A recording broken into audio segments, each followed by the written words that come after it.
And today's hearing also raised questions about national security risks posed by these unidentified aerial phenomena. Graves and Fravor, the pilots, both testified that they observed alien craft with flight capabilities so advanced they defied laws of physics. Their maneuvers far superior to anything human technology has developed. The high-tech craft leading to questions as to whether our own air defense was any match.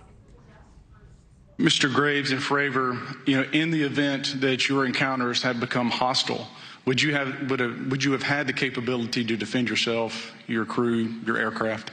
Absolutely not. Sir? No. Questions were also raised about commercial flight and the potential safety issues the UAPs might pose to passenger planes. Joining us now for more on all of this is Marik von Rennenkampff, defense analyst and contributor to The Hill. He also served as an analyst with the U.S. State Department and worked with the Department of Defense. Welcome. Let me get your take on this. All three witnesses said these UAPs pose national security risks. You heard the two pilots when asked if they would have been able to defend themselves if this UAP encounter turned hostile. And Lieutenant Graves said absolutely not. Sure did, Elizabeth. That was a pretty remarkable statement, and I've spoken with Lieutenant Graves in the past. I've interviewed him, and what we're dealing with here is something that is way out of anything that we can think of. It's technology, based on what these gentlemen said, that is 10 to 20, if not more, years ahead of anything that we can imagine at this point.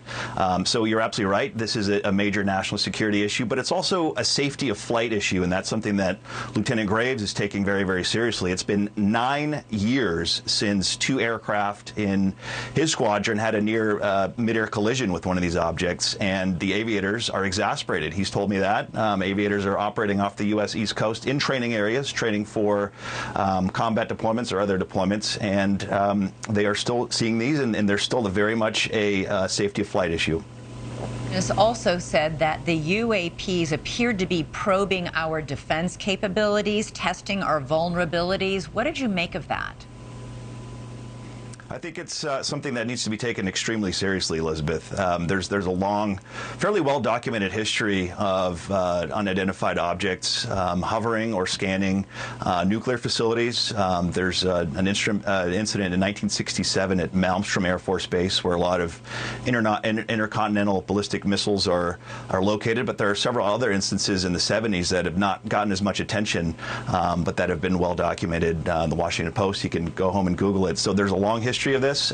Lieutenant Graves also mentioned an incident in Vandenberg Air Force Base where a large object was sighted over the base. So this is a major national security threat. Frankly, the fact that this has not been addressed until now in this formal setting is shocking. It's egregious, and it needs to be taken seriously. And fortunately, by all accounts, Congress is dead serious about this, and the bipartisanship that we saw today was remarkable and frankly unprecedented. Yeah, I was surprised when one of the pilots pointed out that the multi-million-dollar jets came dangerously close to colliding with these UAPs. He said current military pre-flight briefings now always include warnings to be aware of UAPs.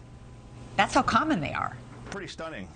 Pretty stunning, isn't that? And yet this is only bubbling up into the public discourse now. And these, again, these sightings, the first one that we heard about today goes back 20 years.